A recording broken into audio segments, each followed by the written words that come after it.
Assalamualaikum warahmatullahi wabarakatuh. Apa kabar anak-anakku semua? Insyaallah dalam keadaan sehat walafiat ya. Bertemu kembali dengan Bu Irma pada pembelajaran tema. Kali ini kita akan membahas tema 4, subtema 2, pembelajaran 2 dan 3 pada mata pelajaran PKN, SBDP, dan IPA. Kali ini kita akan membahas PKN terlebih dahulu. Sila kedua Pancasila. Sila kedua Pancasila berbunyi kemanusiaan yang adil dan beradab. Lambang sila kedua adalah berbentuk mata rantai segi 4 dan mata rantai lingkaran. Mata rantai berbentuk segi 4 melambangkan laki-laki. Mata rantai yang berbentuk lingkaran melambangkan perempuan. Mata rantai yang saling berkaitan melambangkan hubungan manusia satu dengan yang lainnya yang perlu bersatu dan saling membantu hingga menjadi kuat seperti rantai. Sikap-sikap berikut yang sesuai dengan pengalaman Pancasila sila kedua. Yang pertama, mengajak teman yang belum dapat kelompok. Kemudian yang kedua, menjenguk teman yang sakit. Kemudian yang ketiga, menolong orang tua yang ingin menyeberang jalan. Yang keempat, melakukan bakti sosial. Dan yang kelima, berdoa sebelum dan sesudah makan. Selanjutnya pelajaran SBDP, menggambar benda 3 dimensi.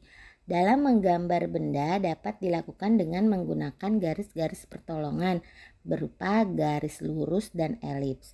Langkah-langkah menggambar benda 3 dimensi. Yang pertama, pengamatan hal yang perlu diamati berupa jenis bahan dan teksturnya. Yang kedua, membuat sketsa yaitu prarancangan gambar. Yang ketiga, menentukan penyinaran, menentukan sinar datang dan menentukan bayangan yang jatuh. Yang keempat, menentukan teknik. Sebelum menggambar, kita terlebih dahulu menentukan teknik cara menggambar. Yang kelima, penyelesaian setelah mengarsir dan menghapus bagian-bagian yang tidak diperlukan gambar untuk gambar bentuk yang sudah jadi. Untuk pelajaran IPA, pekerjaan yang kegiatannya memanfaatkan SDM. Contohnya di sini proses pembuatan kertas. Caranya yang pertama, bahan baku kayu ditebang menjadi batangan. Selanjutnya batang kayu diangkut ke pabrik kertas untuk diproses lebih lanjut. Yang kedua, batang kayu kemudian sengaja didiamkan selama beberapa bulan untuk menjaga kelembabannya. Batang kayu yang telah lama didiamkan selanjutnya dikupas kulitnya dan dipotong-potong menjadi ukuran lebih kecil. Kayu yang dirajang sebesar kotak korek api, setelah itu dimasukkan ke dalam tangki raksasa yang disebut pencerna atau penghancur.